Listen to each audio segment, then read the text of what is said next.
بسم اللہ الرحمن الرحیم۔ معزز ناظرین السلام علیکم۔ انفو ود اشرف میں خوش آمدید۔ حضرت ہود علیہ السلام کا تعلق قبیلہ عاد سے ہے۔ عاد کا نسب یوں ہے: عاد اکبر بن اوس بن ارم بن سام بن نوح علیہ السلام۔ قرآن کریم میں 17 سے زیادہ مقامات پر حضرت ہود علیہ السلام اور ان کی قوم عاد کا تذکرہ آیا ہے۔ حضرت ہود علیہ السلام کا سلسلہ نسب یوں ہے: ہود بن عبداللہ بن ربا بن خلود بن عاد اکبر۔ عاد ایک عرب قبیلہ گزرا ہے جو احقاف میں آباد تھا۔ احقاف ریت کے ٹیلوں والے علاقے کو کہا جاتا ہے۔ یہ علاقہ یمن میں تھا جو عمان اور حضرموت کے درمیان ہے۔ قرآن کریم میں ان کے حالات یوں بیان کیے گئے ہیں: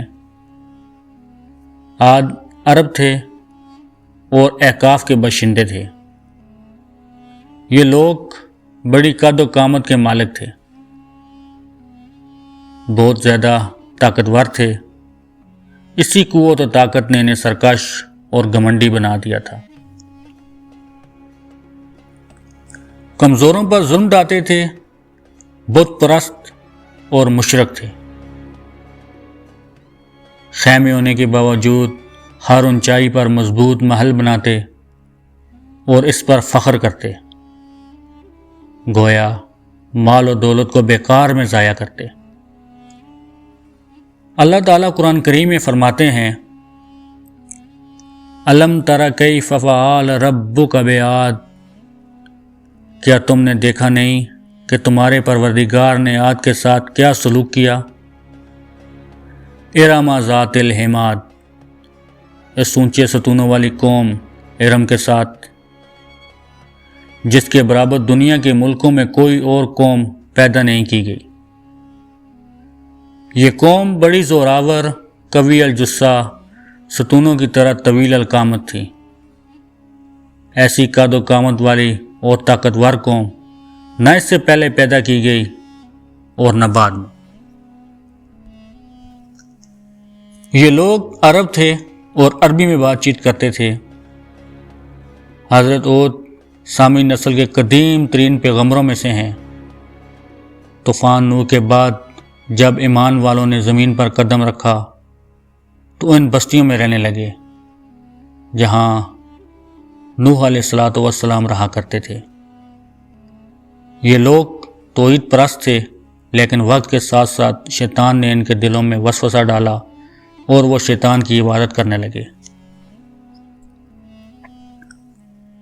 چنانچہ قوم نوح کے بعد جس قوم نے سب سے پہلے بت پرستی اختیار کی وہ قوم عاد تھی۔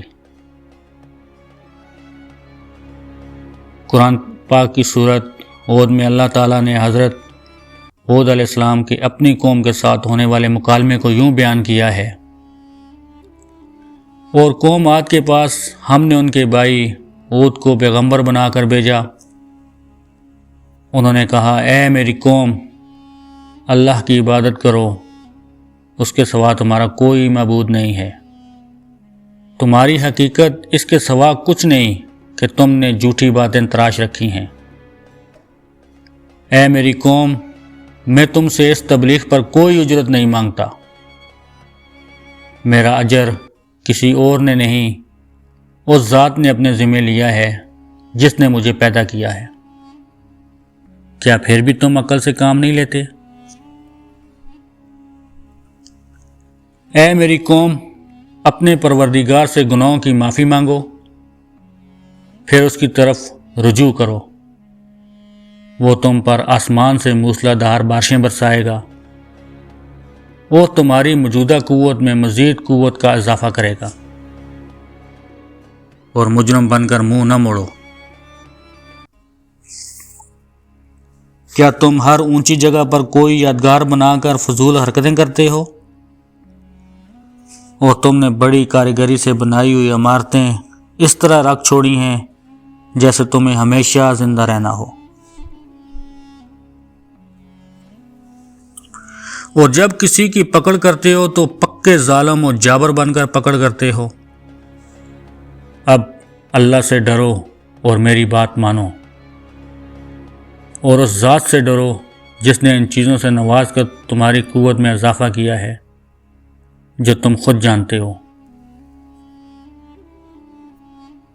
قوم عاد کو حضرت ہود نے ہر طرح سمجھایا مگر انہوں نے کوئی بات نہ مانی اور نہ ایمان لائے اور تکبر و ناشکری کرنے لگے۔ پھر عاد کا قصہ تو یہ ہوا کہ انہوں نے زمین میں ناحق تکبر کا رویہ اختیار کیا اور کہا کہ کون ہے جو طاقت میں ہم سے زیادہ ہو۔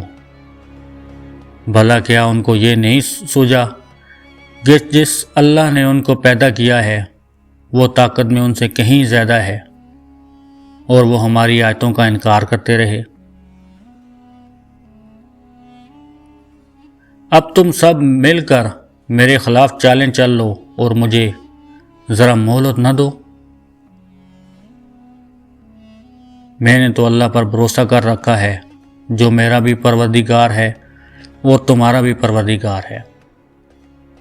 زمین پر چلنے والا کوئی جاندار ایسا نہیں جس کی چوٹی اس کے قبضے میں نہ ہو۔ یقیناً میرا پروردگار سیدھے راستے پر ہے۔ پھر بھی اگر تم منہ موڑتے ہو تو جو پیغام دے کر مجھے تمہارے پاس بھیجا گیا تھا میں نے وہ تمہیں پہنچا دیا ہے، اور تمہارے کفر کی وجہ سے میرا پروردگار تمہاری جگہ کسی اور قوم کو یہاں بسا دے گا اور تم اس کا کچھ نہ بگاڑ سکو گے۔ بے شک میرا پروردگار ہر چیز کی نگرانی کرتا ہے۔ قوم کے کافر سردار کہنے لگے ہم تو یقینی طور پر دیکھ رہے ہیں کہ تم بے وقوفی میں مبتلا ہو، اور بے شک ہمارا گمان یہ ہے کہ تم ایک جھوٹے آدمی ہو۔ ہود علیہ السلام نے کہا اے میری قوم، مجھے کوئی بے وقوفی لاحق نہیں ہوئی بلکہ میرے رب العالمین کی طرف سے بھیجا ہوا پیغام لے کر آیا ہوں، اور میں رب العالمین کی طرف سے بھیجا ہوا پیغمبر ہوں۔ میں اپنے پروردگار کے پیغامات تم تک پہنچاتا ہوں، اور میں تمہارا ایسا خیر خواہ ہوں جس پر تم اطمینان کر سکتے ہو۔ بھلا کیا تمہیں اس بات پر تعجب ہے کہ تمہارے رب کی نصیحت ایک ایسے آدمی کے ذریعے تم تک پہنچتی ہے جو خود تم ہی میں سے ہے، تاکہ وہ تمہیں خبردار کرے؟ اور وہ وقت یاد کرو جب اس نے نوح علیہ السلام کی قوم کے بعد تمہیں جانشین بنایا اور جسم کی ڈیل ڈول میں تمہیں دوسروں سے بڑھا چڑھا کر رکھا۔ لہٰذا اللہ کی نعمتوں پر دھیان دو تاکہ تم فلاح پا سکو۔ انہوں نے کہا کیا تم ہمارے پاس اس لیے آئے ہو کہ ہم تنہا اللہ کی عبادت کریں اور جن بتوں کی عبادت ہمارے باپ دادا کرتے تھے انہیں چھوڑ دیں؟ اچھا اگر تم سچے ہو تو لے آؤ ہمارے سامنے وہ عذاب جس کی ہمیں دھمکی دے رہے ہو۔ ہود نے کہا اب تمہارے رب کی طرف سے تم پر عذاب اور قہر کا آنا طے ہو چکا ہے۔ کیا تم مجھ سے مختلف بتوں کے اور ان ناموں کے بارے میں جھگڑتے ہو جو تم نے اور تمہارے باپ دادوں نے رکھ لیے ہیں، جن کی تائید میں اللہ نے کوئی دلیل نازل نہیں کی؟ بس تم انتظار کرو، میں بھی تمہارے ساتھ انتظار کرتا ہوں۔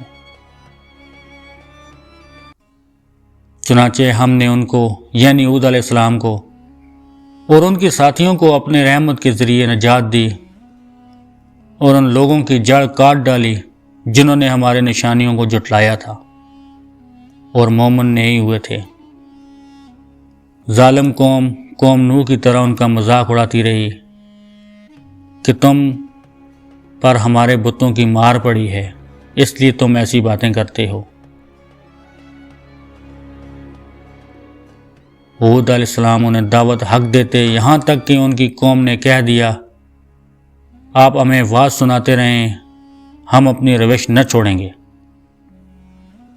یہ تو پرانے لوگوں کا دین ہے۔ آخر ہود نے اللہ تعالیٰ سے مدد کی درخواست کی، اللہ تعالیٰ درخواست قبول فرما لی۔ حقیقت یہ ہے کہ مجھے تم پر ایک زبردست دن کے عذاب کا اندیشہ ہے۔ وہ کہنے لگے چاہے تم نصیحت کرو یا نہ کرو، ہمارے لیے سب برابر ہے۔ یہ باتیں تو وہی ہیں جو پچھلے لوگوں کی عادت رہی ہے۔ قوم عاد کی سرکشی اور ان کی نافرمانیوں کی وجہ سے اللہ تعالیٰ نے ان پر بارش بند روک دی، فصل اور باغات جل گئے، لوگ بارش کی خواہش کرنے لگے۔ پھر ایک دن ایک ایسا سیاہ بادل انہیں نظر آیا، وہ خوشی سے پوچھنے لگے کہ یہ بادل ہم پر برسے گا؟ اصل میں ابر کی صورت میں وہ قہر الہی تھا۔